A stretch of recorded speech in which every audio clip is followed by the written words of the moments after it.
حکم ہے اعدوا لهم ما استطعتم من قوة ومن رباط الخيل. اتنی تیاری کیجیے کہ آپ کے دشمن کے حوصلے پست ہو جائیں. لیکن سب سے زیادہ توجہ کردار کو دیجیے.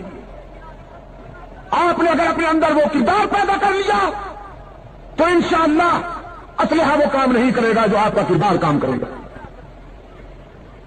میں شیخ الحدیث حضرت مولانا محمد زکریا رحمۃ اللہ تعالی علیہ کے والد گرامی کا ایک واقعہ بیان کیا کرتا ہوں دوستوں کی خدمت میں. بہت سے دوست آج اس اجتماع میں نئے ہیں, ان کی معلومات کے لیے عرض کر دیتا ہوں. حضرت مولانا محمد زکریا رحمۃ اللہ تعالی علیہ کے والد گرامی ابھی پچھلے دنوں ان کا انتقال ہوا. مدینہ منورہ میں انہوں نے انتقال فرمایا, جن کے ایک طویل حصہ اس انتظار میں مدینہ میں آئے. اکثر دعا بھی کیا کرتے تھے. اللہ نے اس درویش کی دعا کو شرف قبولیت بخشا. باب جبریل سے جنازہ اٹھا, جنت البقیع میں ٹھکانہ مل گئے. ان کے والد گرامی سے حضرت مولانا محمد یحییٰ رحمۃ اللہ تعالی علیہ, ان کے زمانہ میں ایک ہندو مسلم فساد ہوا. اس کر میں نے تجھے تیرا پرچہ واپس کر دیا, جاؤ اپنا کام کرو. نسبت بڑی بات ہوتی ہے عزیز دوستو. 18 ہندو مولانا سے عرض کرتے ہیں, ہم نے سوچا جب غلام اتنا سچا ہے اس کا آقا کتنا سچا ہوگا. ہم فیصلہ کر کے آئے ہیں کہ ہمیں بھی اسی کا غلام بنا دیجئے جس کی غلامی نے آپ کو حق و صداقت کی یہ بلندیاں عطا کی. مولانا کے ہاتھ پر انہوں نے کلمہ پڑھا, اسلام قبول کیا. کہنے لگے مولانا عدالت کا وقت ابھی ختم نہیں ہوا, چلیے گا. اب کیونکہ ہم مسلمان ہو گئے ہیں, فرض ملکیت ہمارے پاس ہے, مثل عدالت میں موجود ہے, ہم بیان دیتے ہیں کہ زمین مسجد کو ملنی چاہیے. عدالت میں آ کے انہوں نے بیان دیا کہ اب چونکہ ہم مسلمان ہو چکے ہیں, اس زمین کے اصل مالک ہم ہیں, تو آپ یہ زمین مسجد کے نام یاد کر دیجیے. اس نے مصر کو معائنہ کیا تو دیکھا کہ واقعی یہی لوگ اصل مالک تھے زمین کے. زمین مسجد کے نام یاد ہو گئی. مولانا محمد یحییٰ رحمۃ اللہ علیہ سنجیدگی کے ساتھ باہر آئے اور اپنے جذباتی سر گرے دوستوں سے فرمانے لگے, یحییٰ نے جھوٹ نہیں بولا, تو یحییٰ کے خدا نے یحییٰ کا دین بھی بچا لیا, زمین بھی عطا کر دی.